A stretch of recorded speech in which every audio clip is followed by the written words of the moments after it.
En este episodio discutimos a Lehi como visionario y la doctrina de Lamán y Lemuel, y la doctrina de Nefi y Lehi, y un regreso a Jerusalén.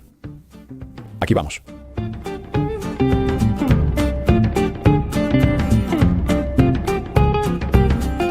Bien, estamos en el capítulo 2 de Primer Nefi, y Nefi retoma el relato para mostrar el contraste de lo que dejan en Jerusalén, y la teología que había allí en Jerusalén con los deuteronomistas, y lo que Lehi predica, ¿verdad?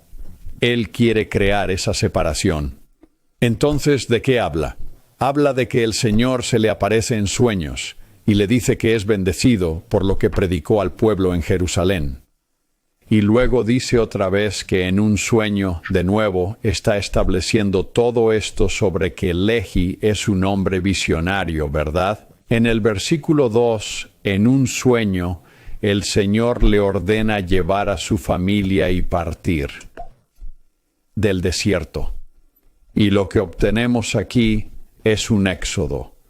Piensen en cómo los hijos de Israel salieron de Jerusalén, ¿verdad? Es lo mismo. Y veremos mucho el tema del éxodo a lo largo de Nefi aquí, a lo largo de Primer Nefi. Y veremos temas que se remontan a numerosos temas del Antiguo Testamento. Él escribe en la tradición del Antiguo Testamento, del Convenio y del Mesías en la sabiduría. Así que él muestra que sigue viniendo a él en sueños porque ser un hombre visionario y tener revelación directa como esa siendo profeta es inaceptable en Jerusalén. No quieren ver eso, y eso nos suena familiar hoy, ¿verdad? Distanciémonos de Dios.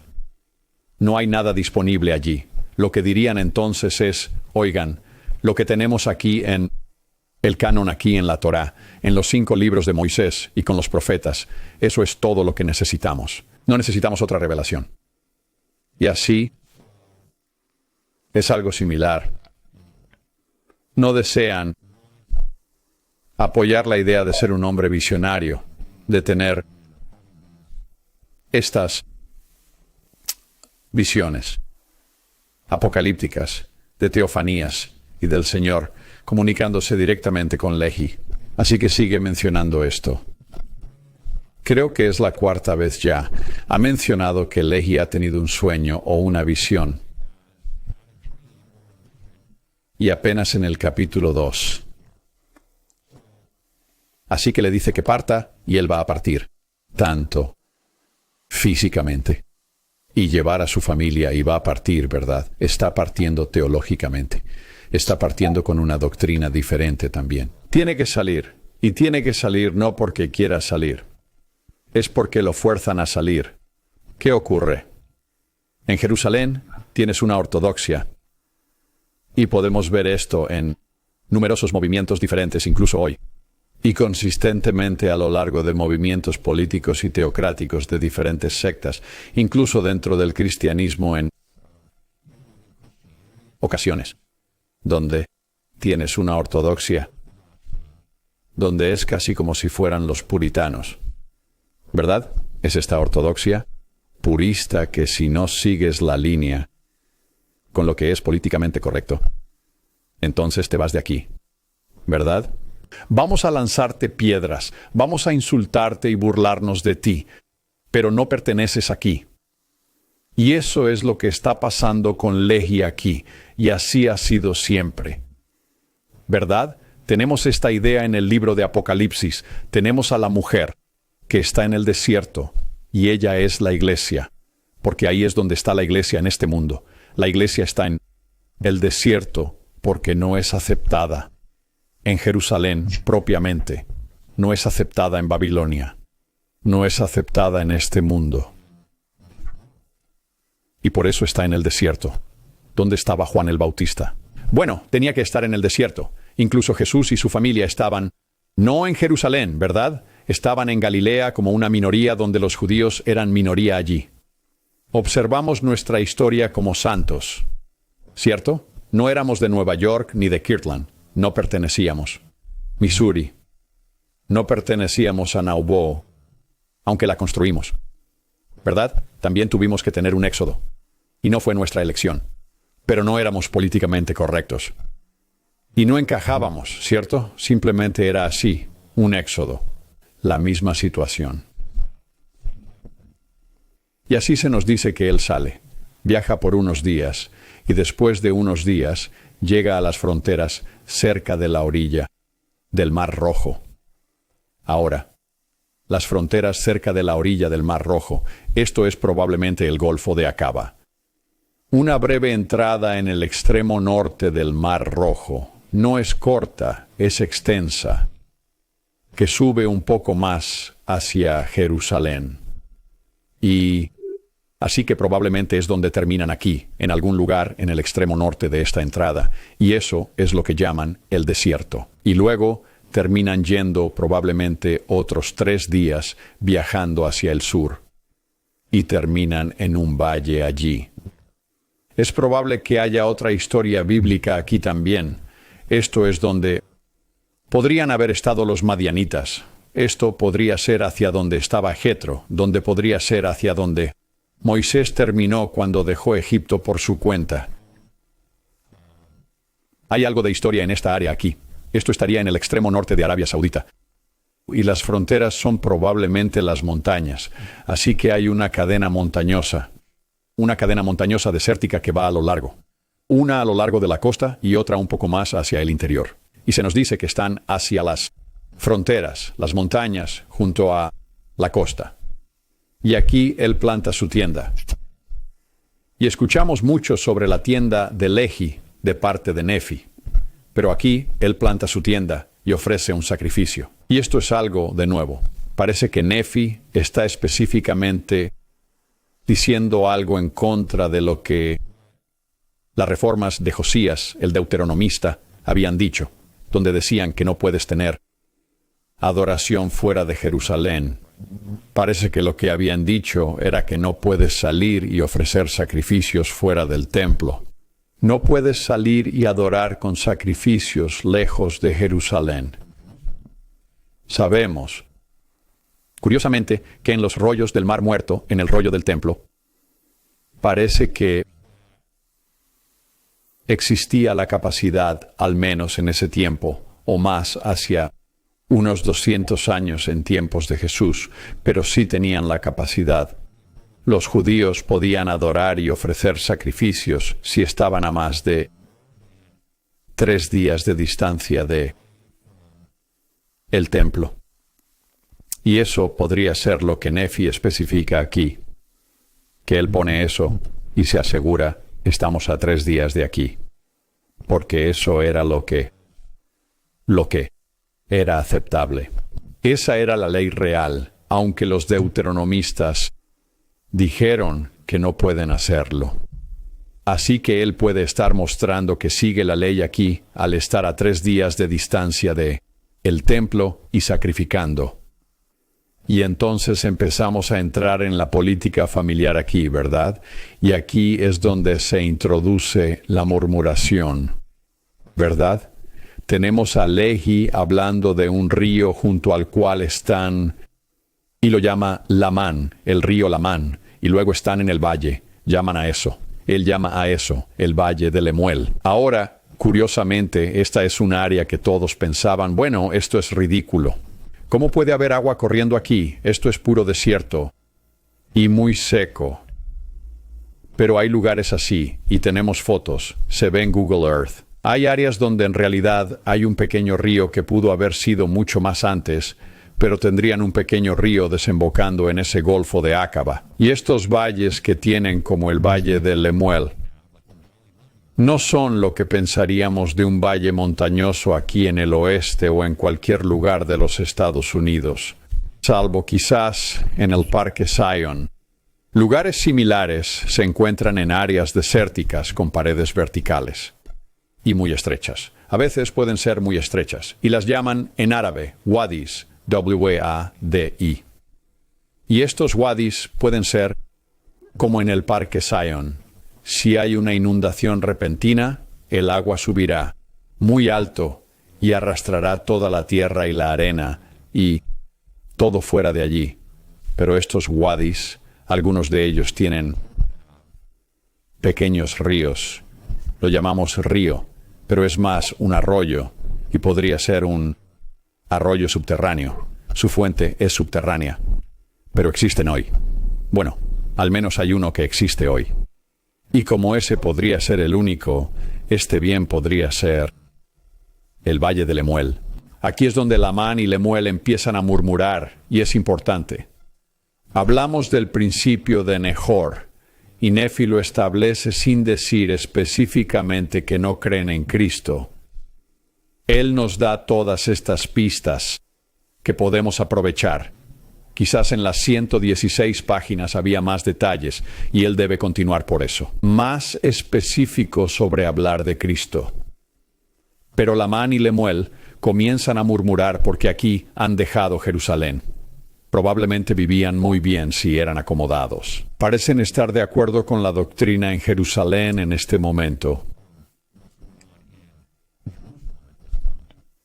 Y podrían empezar a murmurar. Lo que desencadena eso quizás sea el sacrificio. Que no deben hacer esto lejos del templo. Eso podría molestar a Lamán y Lemuel. Más que solo irse.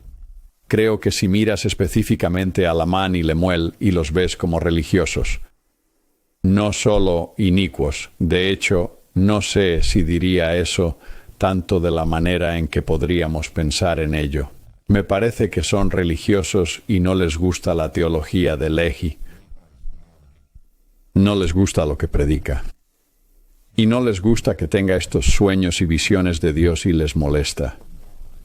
Así que lo critican, murmuran y lo llaman un hombre visionario. Nefi pone esto aquí para mostrar una distinción. Y luego tenemos mucha información en los versículos 12 y 13. Dice que Lamán y Lemuel, los mayores, murmuraron contra su padre. Y murmuraron porque no conocían los tratos de ese Dios que los había creado. Esto es exactamente lo opuesto de lo que obtenemos con Nefi aquí poco después. También es lo opuesto de lo que dice Jeremías. Creo que es en Jeremías 31 en el 31, donde habla del nuevo convenio. Esto es un contraste, una idea del nuevo convenio. Cuando dice que ellos no conocían los tratos de ese Dios que los había creado, Jeremías dice, en conjunto con el nuevo convenio, que será restaurado, dice en el tiempo de Cristo. Dice que, y esto se reitera en el Nuevo Testamento, él dice que el Señor dice, ellos me conocerán, aquellos que me siguen, y aquellos que tienen la ley escrita en sus corazones. Esto es importante. Todo esto se basa en Jeremías, en el tiempo de ley, que quienes tienen la ley en su corazón con el nuevo convenio, lo conocerán. Es el Señor, y el Señor los conocerá. ¿Verdad? Cuando dice que no conocen los tratos del Señor, para mí es exactamente un eco de lo que Nefi y Lehi escucharon directamente de Jeremías. Por esto es que murmuran. Así que lo que debemos tener en cuenta aquí, si hemos visto esto, es que la ley superior, la ley de Melquisedec, centrada en el Hijo de Dios, es la razón de su murmuración. Eso nos dice Nefi. Así lo veo. Y 13, tampoco creían que Jerusalén. Esto también es importante. Si estudias todo y sigues a los eruditos sud, esto es algo importante de entender que estas dos cosas son separadas. Son asuntos distintos. El 13 dice, tampoco creían que Jerusalén, esa gran ciudad, será destruida según los profetas. Entonces, ¿quiénes son los profetas? Los profetas son aquellos que predican a Cristo y llaman al arrepentimiento, y así que no creen en los profetas, y no creen que Jerusalén pueda ser destruida. A esto lo llamaron el convenio davídico. Y decía que, si somos justos, entonces podremos conservar Jerusalén. El problema es que se creen justos. Lamán y Lemuel se creen justos. Eso es lo que pienso si observas esto. Si lees primero y segundo de Nefi, al repasar esto, es sobre todo en primero de Nefi, y escuchas lo que Nefi está diciendo. Verás que Lamán y Lemuel no están quebrantando la ley de Moisés. ¿Verdad? No hay adulterio. No hay adoración de otros ídolos como escuchamos tanto en Jerusalén. Aquí ellos dicen. Eso es algo clave que hay que entender sobre Jerusalén. Porque en el Antiguo Testamento se nos dice que esto trata de la idolatría. Y de eso trataba la Reforma. Tal vez sea así. No digo que no.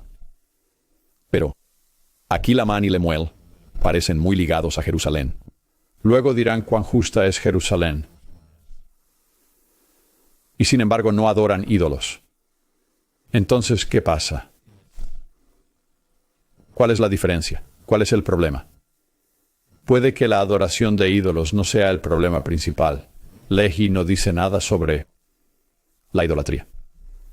Y que esta gente necesita arrepentirse en Jerusalén debido a los ídolos que adoran. Eso no significa que no existiera. ¿Verdad? Bien pudo haber existido. El problema es Cristo. ¿Verdad? El problema es perder a Cristo. Por eso creen que Jerusalén no puede ser destruida, porque creen que es justa. Así que Lamán y Lemuel se consideran justos y se están vinculando. Nefi muestra que Lamán y Lemuel están ligados a Jerusalén tal como es. Y luego dice, y eran como los judíos, ahí lo tienen, que estaban en Jerusalén, que buscaban quitarle la vida a mi padre. ¿Por qué son como los judíos de allí? ¿Por qué son iguales? ¿Verdad? Lamán y Lemuel son iguales a los judíos que intentaban matar a Lehi. Y lo vemos más adelante. Intentan matar a Lehi, ¿verdad? Y sin embargo, creen que Jerusalén no puede ser destruida porque es justa. Es una distinción clave. No rompen el día de reposo, no cometen adulterio. Siguen la ley de Moisés de la forma en que creen que debe ser seguida. Eso parece evidente aquí. Pero no creen en la ley superior. No creen en que Jehová bajando como el Hijo de Dios. Eso es lo que me parece evidente. Así Nefi prepara bien el escenario. ¿Verdad? Entre el capítulo 1 y 2. Lamán y Lemuel son como los judíos de Jerusalén en sus creencias. Y Lehi y Nefi y Sam, siguiendo aquí, y Saría son como los profetas, que predican de Cristo y están ligados al nuevo convenio. ¿Verdad? Creen en un convenio superior. Creen que la ley de Moisés apunta al Hijo de Dios. No es un fin por sí mismo. Y luego tenemos esta extraña inserción en el siguiente versículo. Solo dice, y mi padre habitó en una tienda. Aún no entiendo esto del todo. Sé que se ha escrito mucho al respecto, pero es extraño. Está justo en medio. Y luego el pensamiento continúa aquí. Ahora es distinto. Era sobre Lamán y Lemuel. Ahora va hacia Nefi. Y en el 16 dice, y sucedió que yo, Nefi, siendo sumamente joven, no obstante, siendo de gran estatura. Podrías pensar en él como un adolescente que creció rápido. ¿Verdad? Es joven, un adolescente, pero tal vez un hombre físicamente, ¿verdad? Y también teniendo grandes deseos de conocer los misterios de Dios. Por tanto, clamé al Señor, y Él me visitó. Y vamos a ver este tema a través de todo el libro de Mormón, y ablandó mi corazón.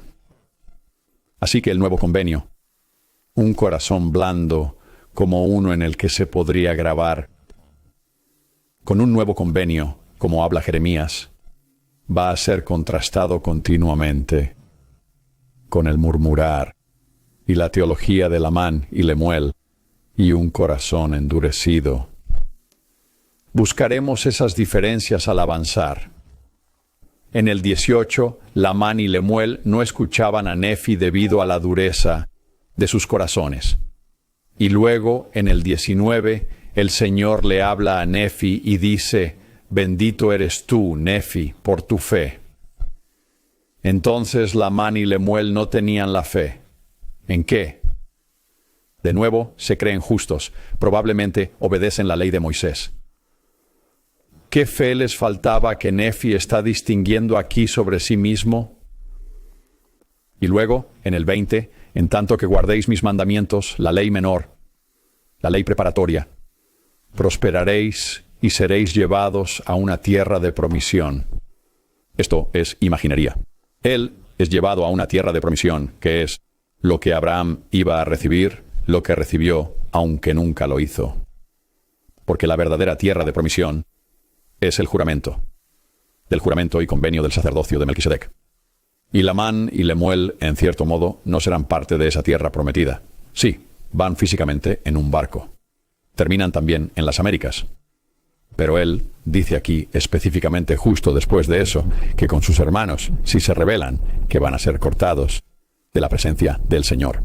Bueno, es el espíritu, pero también el juramento. ¿Cierto? Es la exaltación. Si no se arrepienten, si no dejan de rebelarse. ¿Y qué? Nefi será gobernante y maestro sobre ellos. Esto se está preparando. Tenemos esta experiencia visionaria. Nefi va a tener una también. Él es igual que José. ¿Cierto? Recuerden a José, el hermano menor de todos los 12 hermanos. 11 en ese momento. Él es arrojado a un pozo y no están felices con él, y tiene visiones. Y las interpreta. Sus hermanos no están felices, pero termina gobernando sobre ellos, literal y temporalmente en Egipto. Tendremos mucho de esto sobre Nefi, mostrándose a sí mismo y uniéndose a las planchas de bronce como José, que es su padre distante, ¿verdad? Y como el rey David también. Pasamos al capítulo 3, tras dedicar mucho tiempo al 2. En el capítulo 3, él tiene otro sueño. Otro sueño. Visionario. Y se le dice que necesita ir. Nefi debe ir con sus hermanos, y tienen que volver a Jerusalén. Algo muy aterrador. Lehi es alguien muy conocido, al parecer. Por lo tanto, saber que eres de la familia de Lehi podría ser la muerte. Al instante. Y así, esta es una misión sumamente peligrosa. Pero se le dice que debe regresar y obtener los registros de los judíos. Necesita conseguir las planchas de bronce, y saben exactamente a dónde ir, lo cual es interesante, ¿verdad? Saben a dónde ir, Lehi.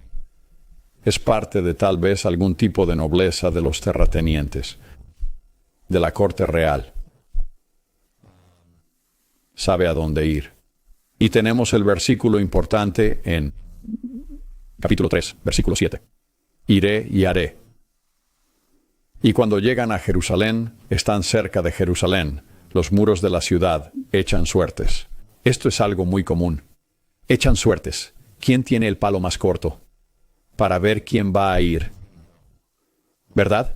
Y van y siguen adelante e intentan conseguirlo. No lo logran. Los echan. Suben.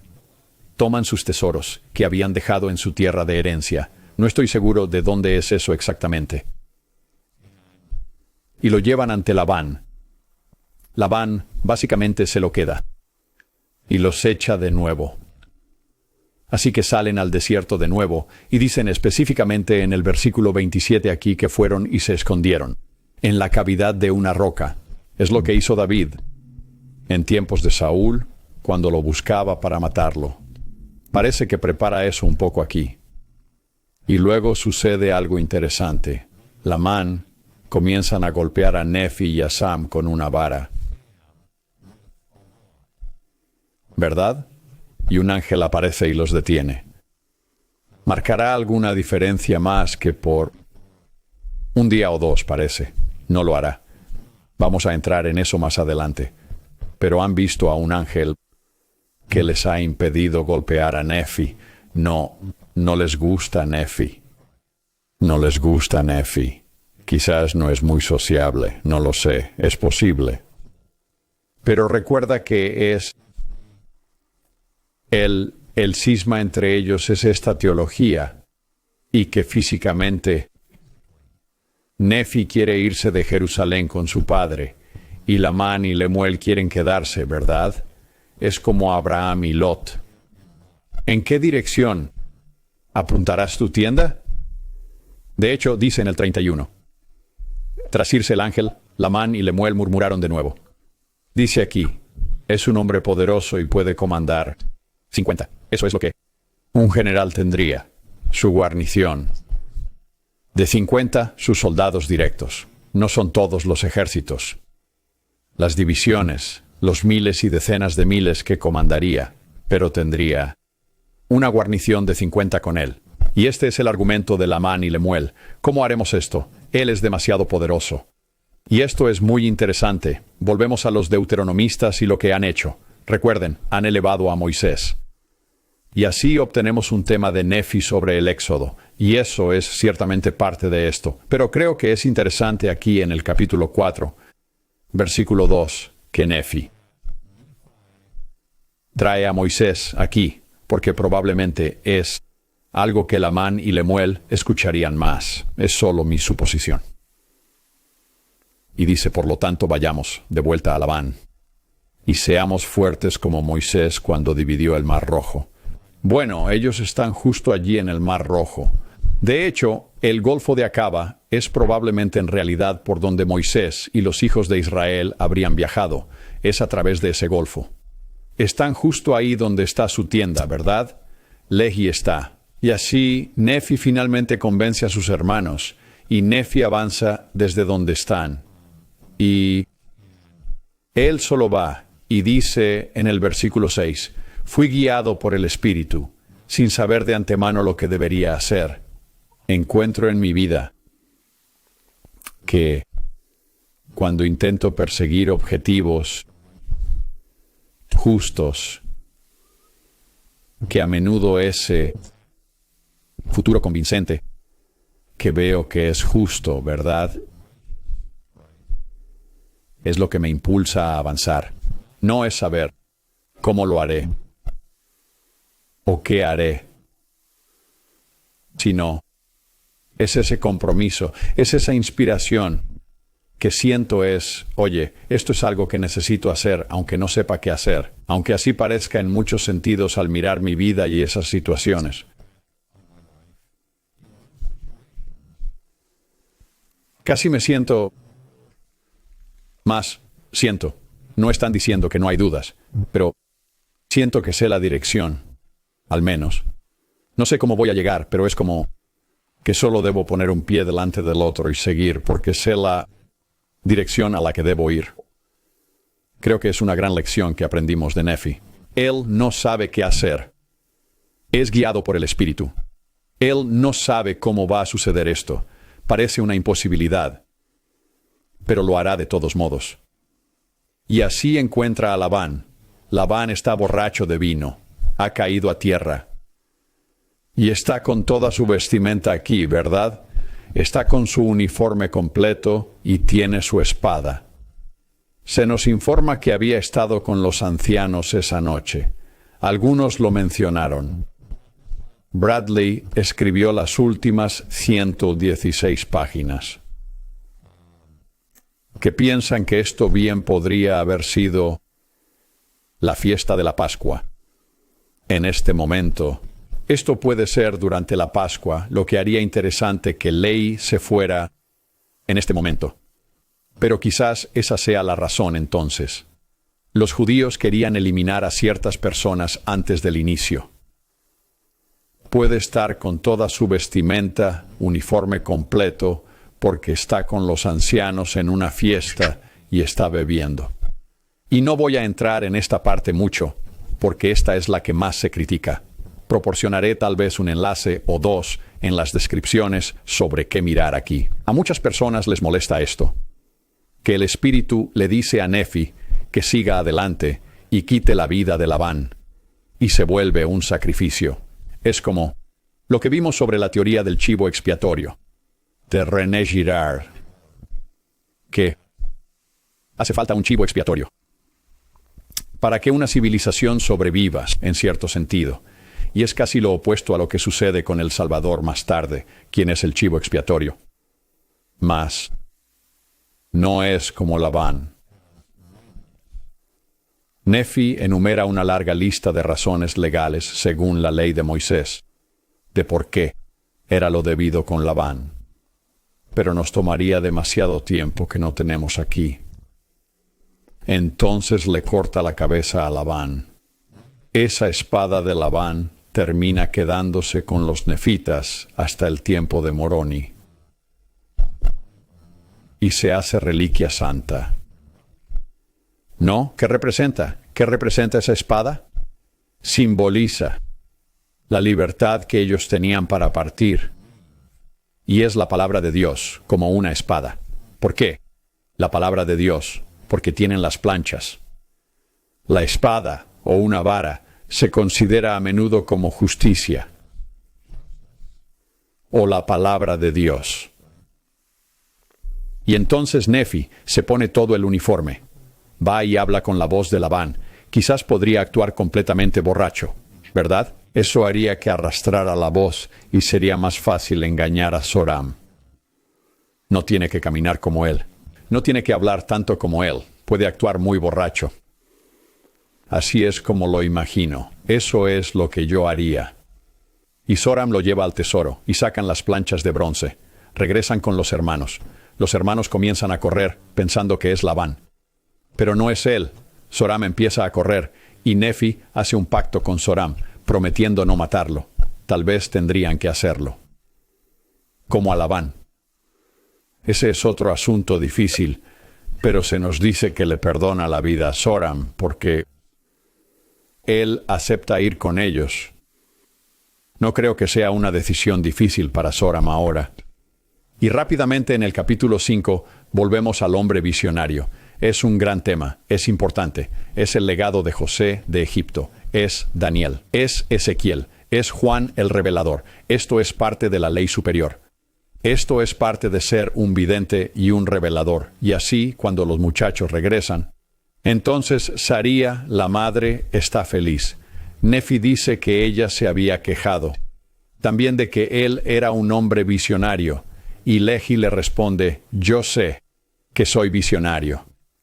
Porque si no hubiera visto las cosas de Dios en una visión, no habría conocido la bondad de Dios, sino que me habría quedado en Jerusalén y perecido con mis hermanos. Mira Números 12:6. Podría referirse a eso. En el versículo 8.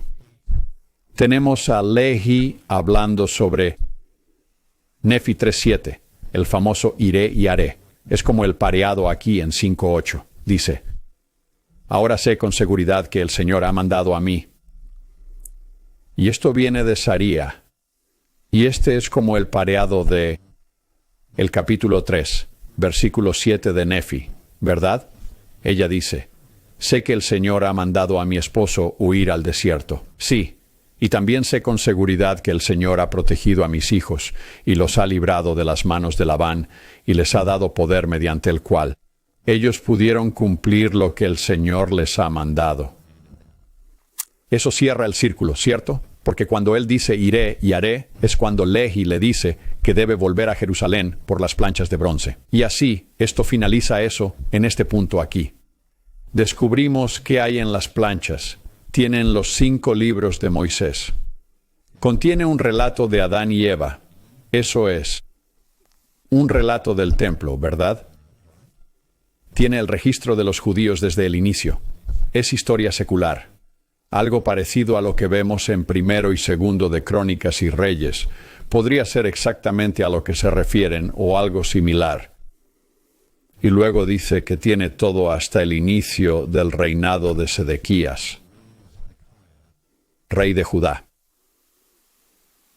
Así que estas planchas de bronce, Labán esta pudo ser una de pocas, quizás la única copia que tuviera todo esto. Tiene escritos de Jeremías, son contemporáneos. Está muy al día, no es un pergamino, es algo que probablemente se tomó de pergaminos de Jeremías y colocado en este registro. Y luego también ve que es un descendiente de Manasés de José. Y ve que Labán era descendiente de José. Así que, de nuevo, es una coincidencia, pero Podría ser que varios de la tribu de Manasés o de Efraín o de algunas de las tribus del norte tuvieran poder aquí, en Judá. Y en el capítulo 6 es corto. Dice, oye, no te daré el linaje de mi padre, porque él lo tiene en su registro. Desafortunadamente, no tenemos el registro de su padre. Nos perdemos eso. Solo sabemos que es de Manasés. En el versículo 4, continúa con los temas actuales al decir que su objetivo principal es persuadir a los hombres con sinceridad. Él dice esto más tarde también, ¿verdad?, a venir a Cristo. Pero aquí él dice, porque la plenitud de mi intención es que pueda persuadir a los hombres a venir al Dios de Abraham y al Dios de Isaac y al Dios de Jacob, y ser salvados. ¿Verdad? El Dios de Abraham, Isaac y Jacob. Es el Dios de la ley superior. Ese es el enfoque del título. ¿Verdad? Él hizo ese pacto directo de la tierra prometida y el pacto del sacerdocio de Melquisedec, con esos tres hombres, padre, hijo y nieto. ¿Verdad? Abraham, Isaac y Jacob. Y de ahí viene Israel. Es de ese pacto original con Abraham, el pacto abrahámico. Y eso es lo que vamos a escuchar durante todo el libro de Mormón, esos dos enfoques de Cristo. ¿Verdad? El enfoque de la doctrina de Cristo y el enfoque del convenio que el Señor estableció con Abraham, Isaac y Jacob y sus descendientes, justo como Moroni nos dice en la portada. Y después en el versículo 7 tenemos el relato de los hermanos volviendo a Jerusalén para buscar a Ismael. Esto debe ser muy duro para Lamán y Lemuel, ¿verdad? No quieren dejar Jerusalén. Regresan y deben irse de nuevo. Pero el Señor dice, oigan, tenemos la palabra de Dios. Es genial. Ahora necesitamos descendencia para este pueblo. Por lo tanto, deben regresar por Ismael y traerlo con ellos, convencerlo de bajar con ellos. Es interesante que aquí no se nos presenta a Ismael, quién es. Simplemente dice, traigan a Ismael y su familia al desierto. Eso deben hacer, como si ya supiéramos quién es. De nuevo, probablemente parte de las 116 páginas, convencen a Ismael y su familia de volver, y mientras viajan hay una rebelión, ¿verdad? Los hijos de Ismael, los dos hijos de Ismael, y Lamán y Lemuel y otros se rebelan. Quizás dicen, oigan, esto es suficiente, queremos regresar. Y comenzaron a ir tras Nefi. Nefi dice, miren, acaban de ver a un ángel, ¿y todavía van a hacer esto? El punto es que ese tipo de cosas no importan, ¿verdad? Todos quieren evidencia física. Quiero saber que alguien vio esas planchas de oro. Quiero saber que hay un descubrimiento arqueológico sobre el libro de Mormón en algún lugar de las Américas. Y al igual que Sherem y Corajor y Nehor, ¿verdad? Quieren poner el evangelio al revés. Quieren quitar la fe, que no es solo creer, sino crecimiento. Es como crecemos. Y quieren ponerlo patas arriba. Quieren la señal primero y la fe después, o la seguridad después. Quieren saltarse el primer principio del Evangelio, la fe, lo que elimina toda posibilidad de ser más como el Salvador y alcanzar nuestra tierra de promisión. La fe no es una creencia ciega. Eso no es la fe. La fe es confianza. En mi opinión, al menos.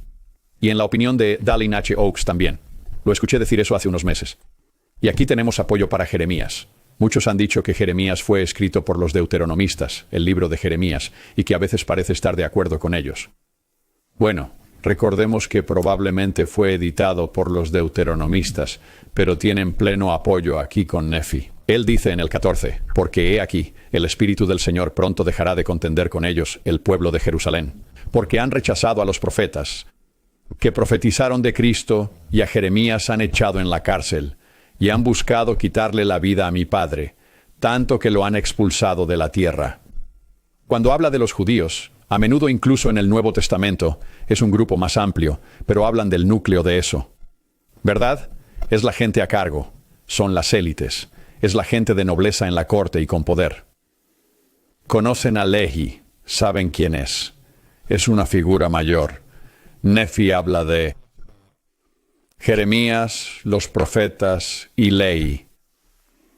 Y así Nefi les dice, miren, Jerusalén va a perecer, Si se quedan aquí, perecerán con ellos. Y Lamán y Lemuel y quizás un par de hijos de Ismael dicen, no, ellos son buena gente, son justos, creemos en el convenio davídico, somos hipernacionalistas, por así decirlo. Y nada malo puede ocurrirnos, y nada puede pasarle a Jerusalén. ¿Por qué? Porque son pro-Egipto, probablemente son pro-Egipto, y no creen que nada que venga de Babilonia pueda afectar a Jerusalén. Están enojados con él. De nuevo, él tiene una teología diferente aquí. Tiene una creencia diferente, es como una competencia, como los protestantes y los católicos. Saben, hace 500 años, hay conflicto aquí en esta familia o en el Medio Oriente, incluso hoy entre los musulmanes chiitas y sunitas. Y así lo atan, y Nefi señala esto, de nuevo, una alusión a José de Egipto. Dice, porque buscaron quitarme la vida para dejarme en el desierto, para ser comida por fieras. Y recuerden que los hijos de Jacob, ¿cierto?, dejan a José de Egipto en el pozo. Toman su túnica, es interesante, esa es otra historia. Y la rompen y le ponen sangre y dicen que fue devorado por fieras. Así que aquí Nefi es el hermano menor. Él debe gobernar sobre sus hermanos. Sus hermanos no están felices con él. ¿Quién es este advenedizo? Y José, por cierto, era de la tradición de sabiduría, ¿verdad? De la sabiduría de las visiones. El mismo tipo de cosa que se está trayendo aquí. A propósito por Nefi. Y podrían hacer eso si creen que él es un falso profeta. Si creen que comete blasfemia, no es solo, oh, somos malvados, y lo mataremos porque queremos volver a casa. Si son religiosos, lo cual creo que son, deben justificarlo por la ley de Moisés, como Nefi hacía con Labán. Y pueden hacerlo en Deuteronomio. Pero mediante su fe, Nefi rompe las cuerdas. Y finalmente todos se van, regresan y se reúnen con Lehi y Saría y el resto del grupo. En la tienda de Lehi en la costa del Golfo de Acaba. Y aquí ahora tenemos el escenario de que trajimos la palabra de Dios, trajimos a la familia. Y estamos listos para avanzar hacia la tierra de promisión. Hablaremos la próxima vez.